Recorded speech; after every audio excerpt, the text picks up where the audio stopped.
All right, welcome back everybody.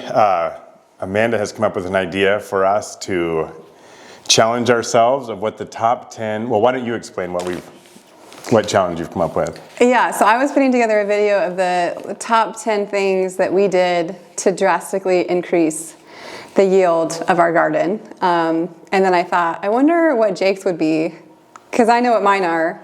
So I said the idea to him, and so now we each have our own list that we have not seen. We have not seen each other's, and we're going to each give our 10 and see what overlaps and what we would do differently. Right, but you've already changed the topic because it was the top 10 things to double your harvest. Okay, I know, I've said it different every time. Now you should drastically increase something. I can't decide on a title. Okay. Okay, so why don't you want me to start? Yeah, you go first. You name. Do you want to go back and forth and each name one at a time, and then I'll say like. It's on your list, or it's not on your. Okay, yeah. Gotcha. Okay, so I reframed it. Amanda told me the top 10 ways to double your harvest, and then I wanted to add, assuming you're using the gardening with biology rather than the gardening with synthetic fertilizers. I mean, there's just too many like roads to go down if we're saying like if you want to double it from using the fertilizer from Walmart versus using compost. And right. So assuming you're already kind of going that route. So it's I guess I'm under the assumption it's natural, like organic, but right. You're not using any store-bought anything. Okay. So to speak. That's what I'm assuming also. But it just changes it if we're just saying like talking to any gardener who's using any method. So kind of assuming we're in the same vein that we're already in. Mm-hmm. Okay. I agree. Okay. All right, did you do them in like a particular order, or they just oh, you did? What are you doing? Like most? Order of the year. What? Order of the year. Oh, that's how I did it too. Okay. Okay. Right. Okay. I would not have guessed that you would have gone in like chronological order. Oh. Okay. Carry on. Okay, so so my first category is getting better germination rates. So my number one thing, or not my number one thing, but my first thing is seeds. So getting good seeds from a good source, having them not be outdated, storing them correctly. Okay. So basically seeds, having the right seeds, starting with the right seeds. Yeah, okay. I do have that one. That's not my first step in the chronological order. So my first step. Oh wait, let me guess. Planning. Stole my thunder. Okay, I think it makes a significant difference to plan first and then order seeds, because I compare it to like going grocery shopping. I'm sure I've said this before, but it's like going to the grocery store with a list and a plan versus not. And so when you are really trying to make the most of your garden, if you do seed shopping first, I have found I'll grow like 90% of things that are just funky and weird, and I don't really have any plans to use, and 10% of what's going to be useful to us. And so even if the garden is abundant, it's not abundant in a way that's useful. So when we're looking at like how to get the very most out of your garden in a useful way to you, planning with preservation in mind is the foundation of that. And then the second part is seed. I have seed on there, but it's like third on my list. Okay. Yeah, I mean, planning is, you're right. Yeah. That has to be right up there at the top. I don't ever plan because you do, so it didn't cross my mind. It's not really at the forefront of your concern. It's not. But if you have a garden without a plan, you're right. Yeah. You've got to have a plan, and you have to map it all out and put it in the order that you want it in. And and also then you can build on it, because then the next year you can say, okay, we planted 200 carrots last year and we didn't have nearly enough, so this year we need to do more. Whereas if you're just going out and planting willy-nilly in the garden without a plan, then you'll think we had enough or not nearly enough, but you have no idea how many you had. So then you don't know how to increase or decrease to fit your needs. Yeah, and chronologically you need to plan first, you know how many seeds to order. So you're not just, I ordered 10 seeds of carrots and now how do I fit that into my garden? You need to know how many carrots you need to sustain you throughout the year. Yeah, this is how many I want to plant. Yeah. Okay. So it's my turn. The next step I have in the order, although maybe if you have something before seeds, maybe you should say it, since we're going I have a in couple order. things. Okay, go ahead. So the next thing is using intensive crop spacing like what the market gardeners use, which you can get away with if you have higher quality soil and you're really working on your soil. You can plant your crops much closer together than the seed packets say. So right out of the gate, you can often just double the amount that you're growing just because you can follow what's been proven to work rather than following the packet that's going to tell you to plant things further apart than you actually need to. So understanding crop spacing and the soil will be a different one, but yeah, understanding crop spacing and then planning according to crop spacing. So you have this at the beginning of the year because this is a part of the plan. Yeah, because it's in the planning. Right, okay. Okay, next one. Okay, and you're still not to seeds? Maybe I should go, otherwise you're going to be done. Yeah, I won't have anything to go say. ahead.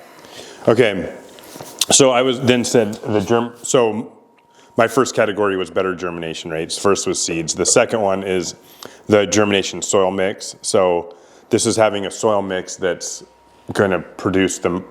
We're going to get a 100% or close to 100% germination rate. So in our case, we use worm casings from our own worm vermicomposting bins, and then a mix that Amanda makes up with cocoa coir and peat moss and vermiculite.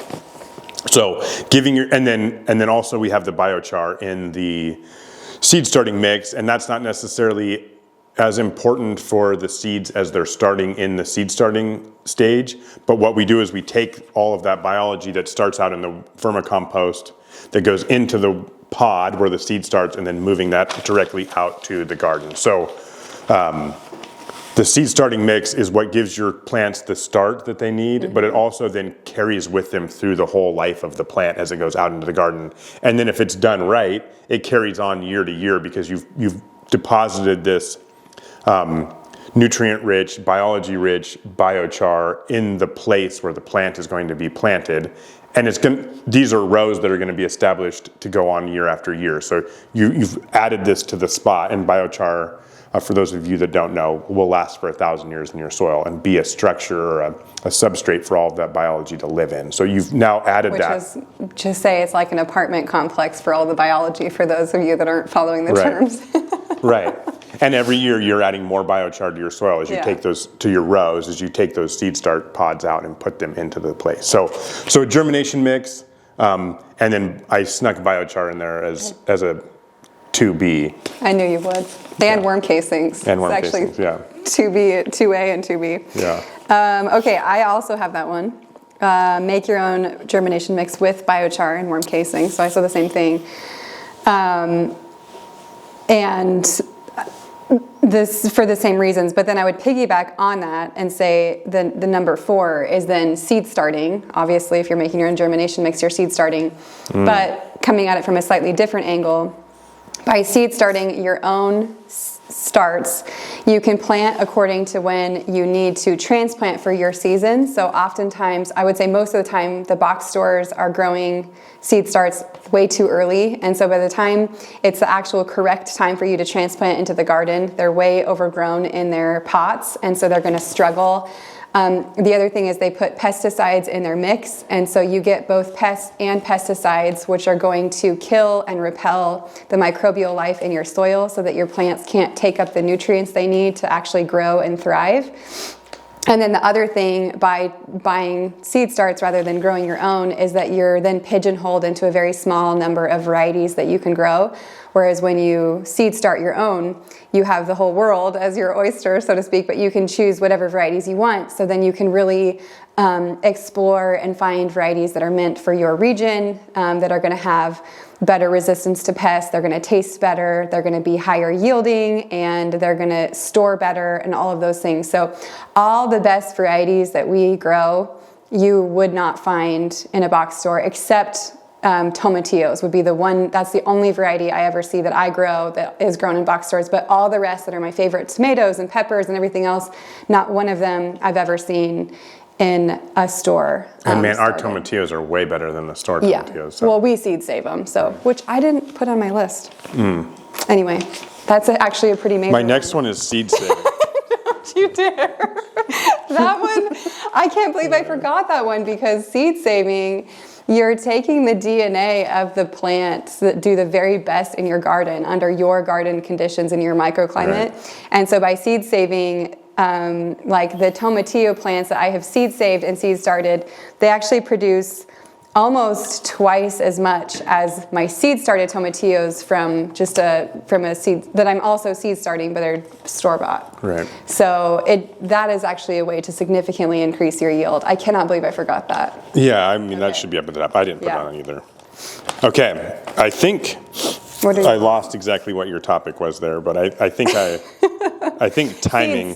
Seed starting your own. Seed starting, which right. Okay. goes with, it's implied with germination mix, but it has more reasons. I felt like it needed to be its own thing. Yeah, I think you're right. Okay, well, that sort of piggybacks or ties into my next two.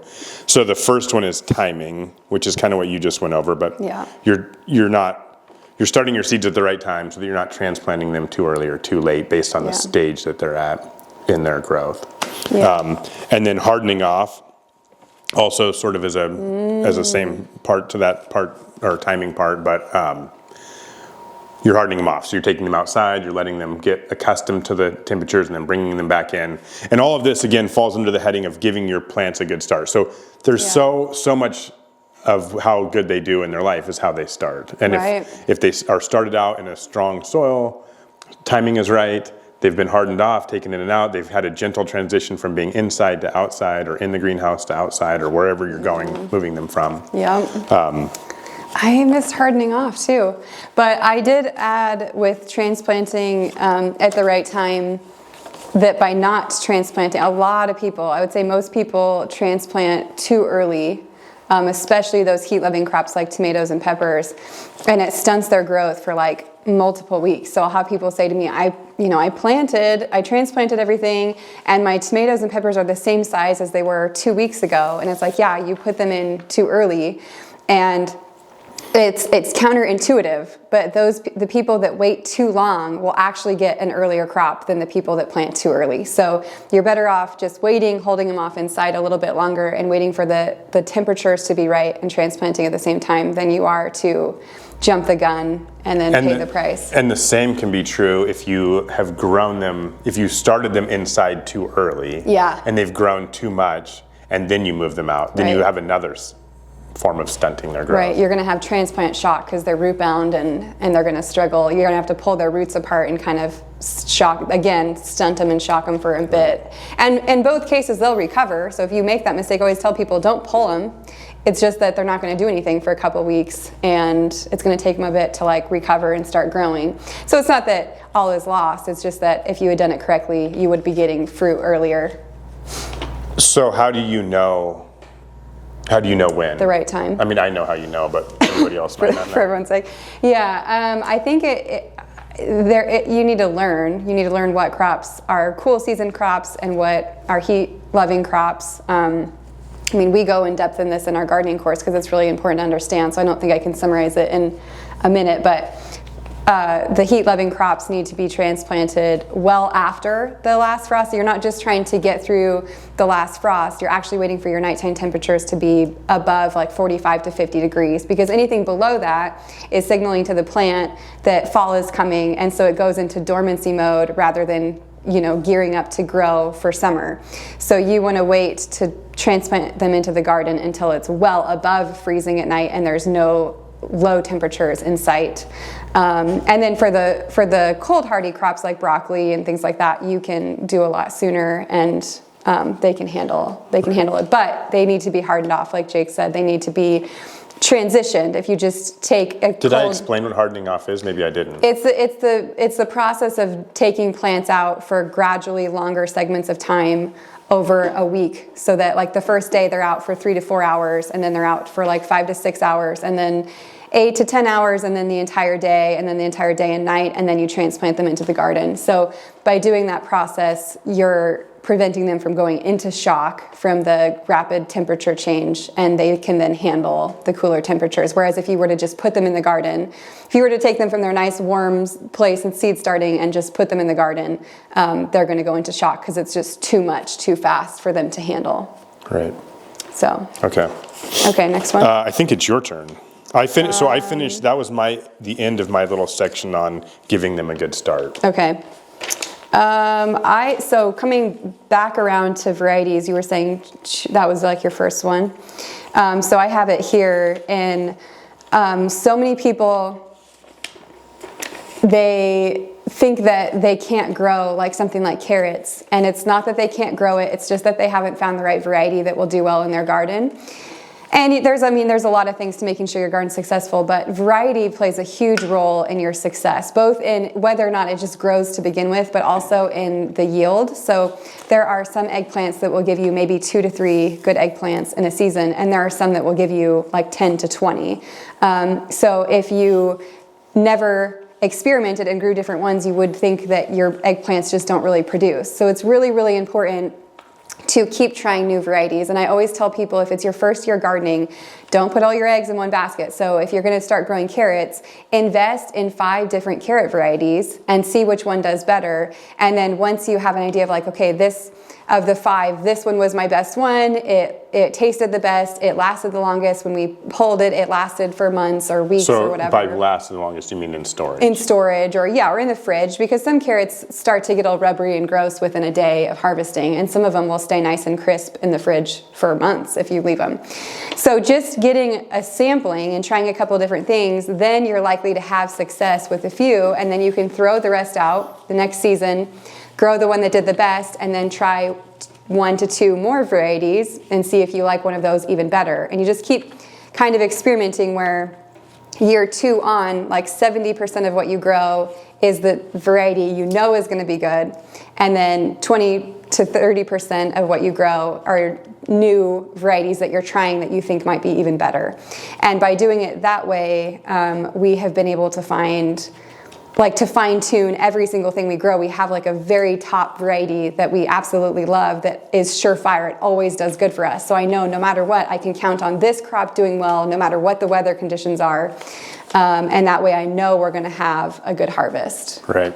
I think it's important to note, because this isn't intuitive to me like it is to you, that you will plant several varieties of something, say carrots, and then at the end of the year you have a note-taking system and a filing system to where you know that this is the carrot that produced the most, and this is the carrot that lasted the longest, and this is the carrot that we like to taste the best of. Yeah. And then when we're planning for the following year, you're going back through your notes and saying, okay, we needed more for storage carrots to last us into the spring. Right.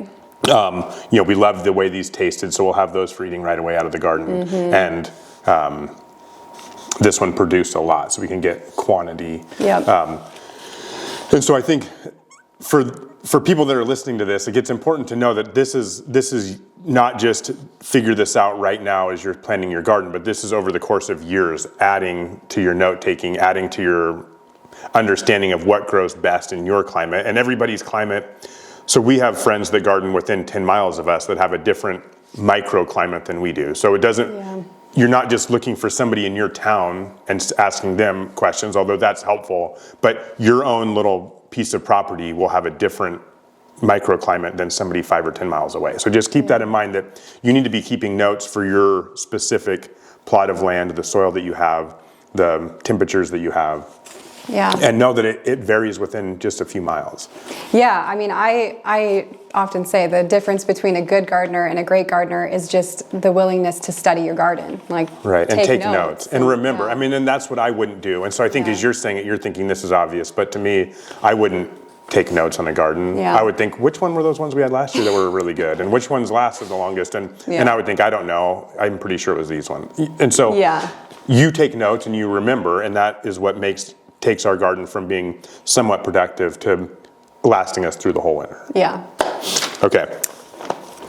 I think it's my turn. Irrigation is my next one. And so this would be finding a way.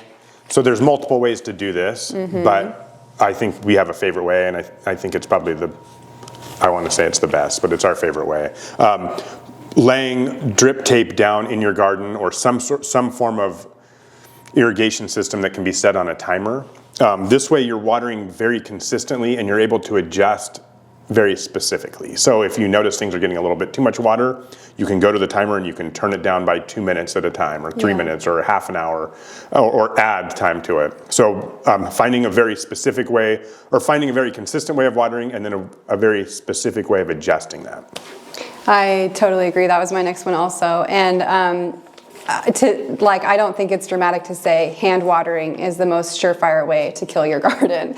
Like that. I mean, somebody might be good enough at it, but it would take It's like the 1% of people that hand water that might actually like water enough for your garden to produce, because it's not just watering so that your plants are green and look like they're alive. It's the plants need so much more water to be able to fruit and really produce a lot of fruit. So if you're not seeing very much yield in your tomatoes and your peppers, what might be happening is they're just not getting nearly enough water. So the plant's staying alive, but it doesn't have enough water to then produce fruit.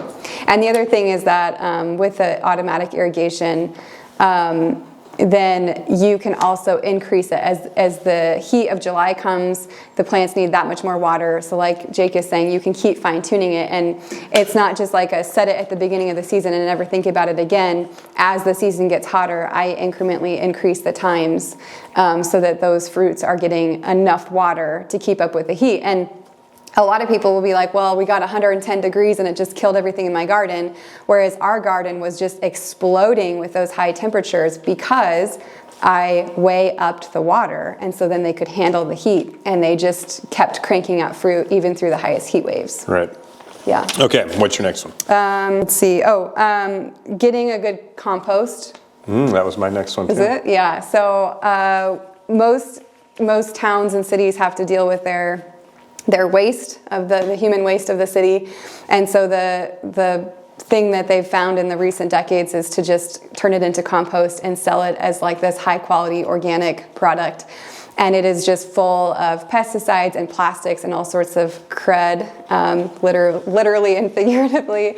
You know, think of the hospitals, all the people on chemo, all the radiation, all of the drugs, the prescription drugs, and just the nastiness of fast food and everything else, all of that's going in and being composted and turned into waste. And when you're trying to grow the best possible food and most abundantly, the last thing you want is like the lump sum of the food system that you're trying to get away from.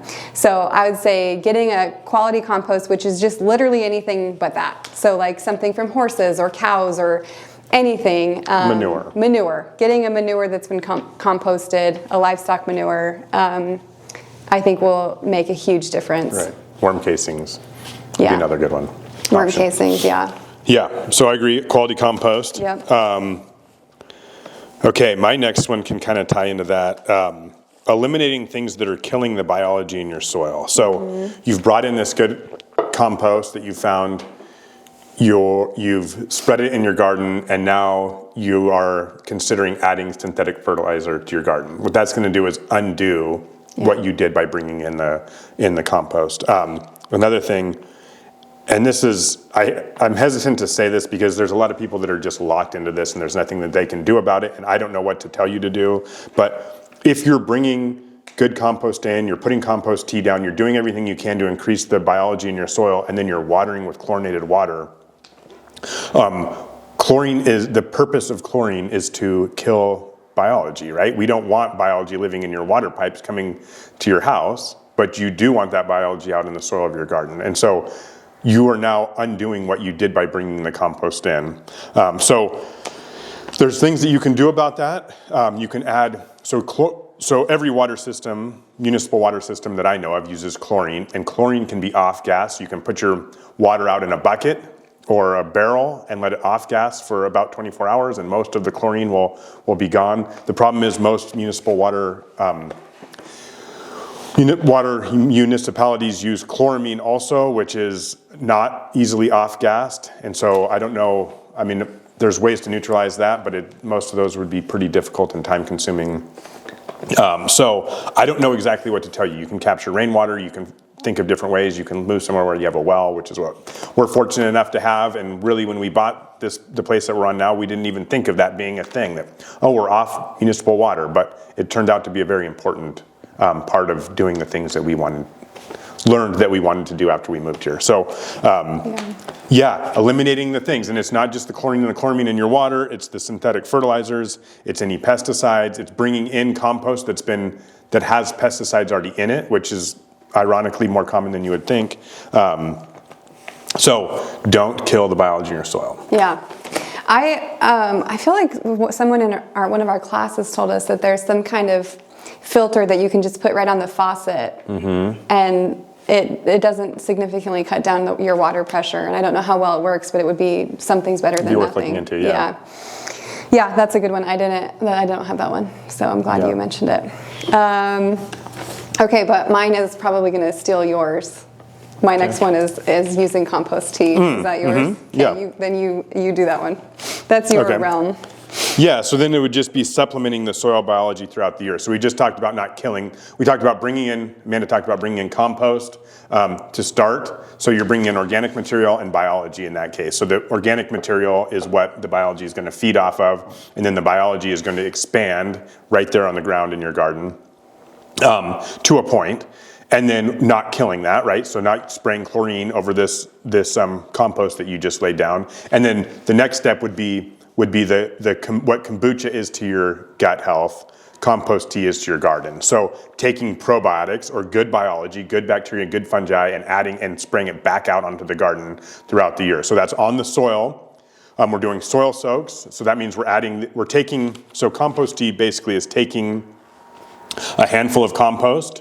So let's say that there's 1 million individual, what's that? Microbes. 1 million individual microbes, and I have no idea what the number is, probably way more than that, but 1 million individual microbes in this handful of soil.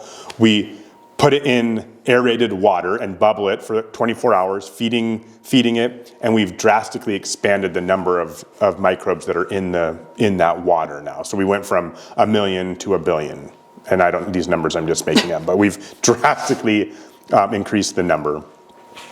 And then we take that water that now has the microbe numbers through the roof, and we spray it out onto our garden. And one thing that we do is we put it on the soil as a soil soak, and that increases the biology that's already there in our soil. And without getting too deep into this, we don't want to just increase the number of microbes, but we want to increase the diversity of microbes in our soil. So we're through various ways, we're working to add not just more microbes in number, but more microbes in diversity. So they might be wondering then, how do you increase the diversity of your compost, of your microbial life? Right, good question. That's complicated. So there would be a lot more than what I could explain right now, but to keep it really simple, we compost in several different ways. So we have a worm composting system. We have a couple separate outside composting systems that we mix together. And then also I bring in soil from old growth forest. So if I find an old growth forest somewhere while I'm at work or driving around,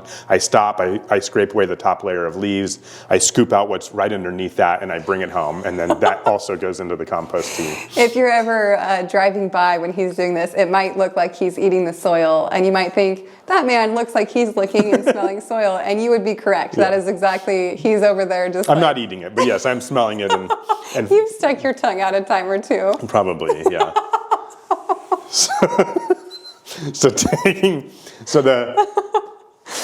Well, now I've totally lost my train of thought here. I'm sorry.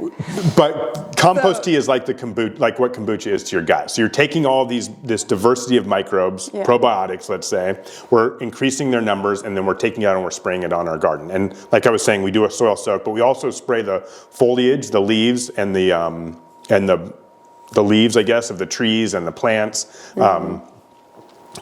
And what the foliage spray does is it will really cut down on the pests that are in your garden. Yeah. So any soft-shelled or soft-skinned pests. Like aphids. It'll kill the aphids. They're mostly eliminated both the compost tea. Yeah. But it doesn't harm the bees or the ladybugs or the hard-shell little critters. Yeah. And the composting, I mean, not only are we composting everything from the garden, but then like when we butcher our chickens, all of the blood and feathers and bones goes into the compost pile. When we do our pigs, the skin and the bones and the fat and everything is going in there. So there's just a ton of a huge diversity.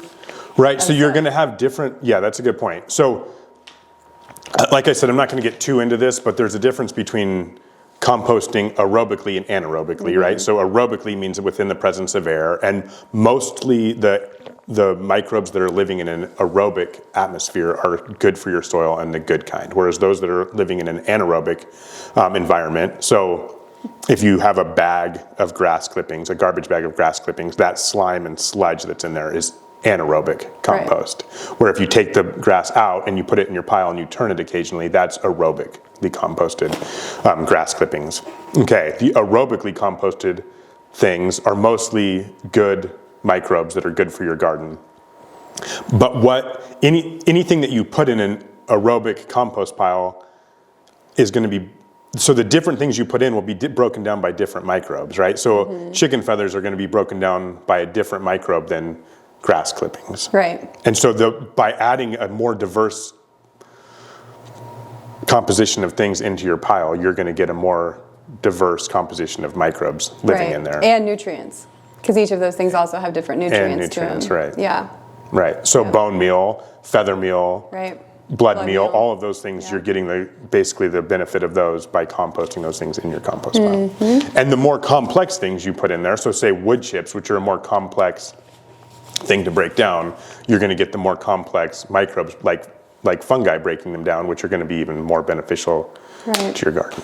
Yeah, so then if you struggle with things like brassicas, so broccoli, cauliflower, Brussels sprouts, things like that, they like a more fungal dominant soil. So he's making not only a more fungal dominant compost by getting stuff from the forest floor, but then he's also making compost tea and putting that old forest growth into the compost tea. So he's drastically increasing the amount of fungal life in the compost tea and then spraying that on our plants. And so then it really helps those plants that need a more fungal dominant soil to thrive, and then we have less pests on them, they grow better and everything else. So by using compost tea, we've been able to like offset any soil issues we might be having, basically. Yeah. Anyway. Yeah, we could go on and on, but I think that's in a nutshell there. We can't just scratch the surface. It's really hard to just say something and not explain it. Okay, what number are you on? I have just one left. Okay. So you go 9. Left. Okay. Okay. Compost tea wasn't one of yours? Yeah, it was. That was 8. Okay. So number 9 is weed control. So that would be like weed barrier, mulching, pulling weeds. Yeah. You know, the weeds are competing with your plants to grow. So another thing is changing the soil biology also will give your plants the advantage over weeds. And I've used the motorcycle analogy to describe this, but if you have a dirt bike and a street bike in a race, which one will win? Well, to answer that question, you need to know what the terrain is, right? If you have a street bike trying to go up over mountains and big rocks, the dirt bike is going to win. And if you're on a highway, the street bike is going to win. So in the same way, your plants and your weeds are competing to win this race, right? So if you can provide your plants the type of soil that they thrive in, then they have the advantage. Now they're the street bike on the highway rather than the dirt bike in the mountains. So you can do it with soil biology. We're not going to get totally into that today, but and then weed barrier is a big one. We use weed barrier. I wish we didn't have to, but in order to combat the weeds, we have to use weed barrier. And I don't know how you wouldn't on a large scale garden. Yeah. Mulching, we don't mulch a ton, but we do mulch, especially around our trees. And then lastly, and everybody, especially my least favorite thing to do is pulling weeds. But that's part of it. So. Yeah, I did not address weeds, so I'm glad you did, because that's a huge one. My last one is harvesting consistently and often. I think is it? Mm-hmm. Yeah, that's a big one that's overlooked which I think in part is because it's overwhelming. Like if you don't know what to do with something and you have a lot of it coming in, then it's like, well, I want to figure out what I'm going to do with it and then pick it. And so it ends up sitting on the plant much longer than it should, and then it's not as good, and the plant really can't produce anymore until you pick what's there. And so that goes back to having a preservation plan. When you make a garden plan, you should also make a preservation plan so you know what you're going to do, down to like figuring out the recipes. So, eggplant, we're going to make eggplant parmesan. We fry our eggplant in rounds and then freeze it, and then we can pull it out and have like a ready to make easy frozen meal basically. But just every single thing that we grow, we have a plan for how we're going to preserve it. So then I'm just watching for it to be ready and then harvesting. Like green beans, for example, you can get double or triple the amount off of one green bean plant if you're just harvesting it every 5 to 7 days. Whereas if you don't harvest it, everything's going to get overgrown. It's going to be stringy and gross, and you're not really going to want to eat it, and you're especially not going to want to preserve it because it's not good. So just consistently harvesting will drastically increase your yield and obviously then the amount that you get from the garden. Right. Yeah. That's exactly what I had for the last one. And in a way might be the most important one. Yeah. To just harvest off. If you're regularly harvesting, you're going to keep getting, your plant will see, okay, it's time to produce more. You've always used the analogy that I thought was really helpful, that especially for some reason with the zucchini and the cucumber, it's always the most obvious. But a plant's job is to reproduce itself. Yeah. So it's growing a large cucumber to produce seeds, and once it gets to a certain point, it realizes that it's done its job and it stops producing more zucchini or more cucumbers. Right. Just keeping to clip it is a big help. Yeah. Okay, so on your list, what would you say? Give me your number one. Like, what is the number one thing? Number one thing. Oh, I mean, know. So on mine, and I can't read yours, but we have seed, like where you get your seeds, the germination soil mix, which was like worm casings and biochar included in that. Timing, so when to transplant, or when to start your seeds, when to transplant. Yep. Hardening off, irrigation, quality compost, the things that are killing the biology in your soil, eliminating those, compost tea, weed control, and harvesting often. And you're saying which is the very most important? If you could do between one thing. Between both of our lists, what's your number one thing? Do you know yours? No. I don't know if I could pick one thing because there's so many of them like work together. Right. You know, like if you buy seed starts from a nursery, transplanting on time isn't going to really matter because those weren't started on time and they have pesticides in the soil, so they're going to work against your microbial life, so then you would need to bring in fertilizer to make them grow. Like they're just, all of them work together. I don't know if there's any one. I would say probably planning, actually. Yeah.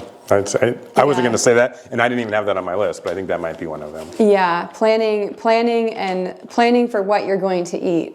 Planning with the preservation and eating and working backwards to make a garden plan for that purpose, I think would lead to you having a garden that's the most useful to you. Yeah. Yeah, I think that I agree. I was going to say, from my list, timing. So timing everything just right, and then the harvesting often to make sure that your plants keep producing. Yeah. As just like to specifically get to double your harvest. Those would be the two biggest ones that I can see in my list, and I think planning probably even above that. But the other things like compost and compost tea and watering, those all matter, but I don't know if they're going to double. Yeah, but the thing is like as far as hearing people talk to me, because I just get people constantly talking to me about their garden problems. And one of the biggest ones that I think people do wrong is hand watering. Because when you're excited about the garden, when you're first planting it, you're watering it, but then after about a month, it's not very exciting and nothing's producing. Right, or we all go on vacation during the summer, or leave for a weekend, or leave for a day. Yeah. So the watering is where I think it is the first place where it falls apart for people, and then you can't recover. Once you have not watered adequately, there's really no coming back from that. Yeah. So that might be the most common mistake I see people make. Yeah. Yeah, I would say that's the most, if we did a list in the top 10 ways to completely kill your garden, that could be number one. That would be number one. Maybe we should do that next. Yeah. It would just be all of these, but the opposite of them. Spray pesticide on garden. Yeah, it's so hard. It's so hard when someone comes in they just tell you they're having problems and they're just getting started. And I think, I don't want to overwhelm you. Right. But I want to give them this whole list. Well, there's a lot of things, and it's a whole mindset and a paradigm, and there's other ways to do it. I mean, our way, we want to be. I think it's important to us that we're holistic, that we're thinking about gardening. The way that we think about gardening at the beginning of the year is the exact same way we think about gardening at the end of the year and everywhere in between. But there's whole different ways of doing it that also produces plants. Yeah, there's fruit 100 and- ways. It's like building a house. You have to have the basics. You have to have a foundation and walls and everything else. But once you learn how to correctly build the skeleton of a house, you can make a million different styles of houses. Right. It's the same thing with a garden. As long as you're following the basic kind of rules and understanding what's most important and how to lay the foundation, you can go a million directions with it. Right. But you have to you need to understand what's happening and learn soil science. Soil science is so important. It should be taught in schools. Same with our gut health, and like our gut and the biology of soil are so similar, and both should be understood. And it's just crazy that. And they're not very complicated. It's They're not when you say soil complicated, science, it sounds like, wow, that sounds like a whole college course. I mean, you You can could learn it understand in 1 everything- hour. Everything you need to know in an hour. In an hour, yeah. But just understanding it leads you to be able to problem solve and see like, oh, that's why when I buy seed starts from the store and they have pesticides in them, okay, that's why they're not growing in my garden because, now the microbial life, when you understand how the microbial life feeds your plants and how it communicates for the plant to uptake nutrients, then you can see, okay, if I don't have any microbial life, there's no way for the plant to eat, and therefore there's Unless no you're way for feeding it to it grow. fertilizer, which is another option and a way to go about it, but it's not. Yeah. You just can't switch between using Conventional, pesticides and then thinking that the compost is going to do enough to Right. feed In your the plant. same way, you can't go to a conventional doctor and a holistic doctor and try and do both regimens and expect them to work. Like you have to go all in one way or the other. You can't have your foot in both realms. Right. Anyhow, okay, we're getting off on another tangent. Okay. All right. Do you want to sign us off because you're really good at signing us off? No. I want the salute again. No. That was supposed to be edited out, and I'll never do it again. I will never edit something like that out. You should know that about me. All right. Well, that is all we have for you guys today. So thanks for hanging with us to the very end, I guess, and we'll be seeing you. That's right.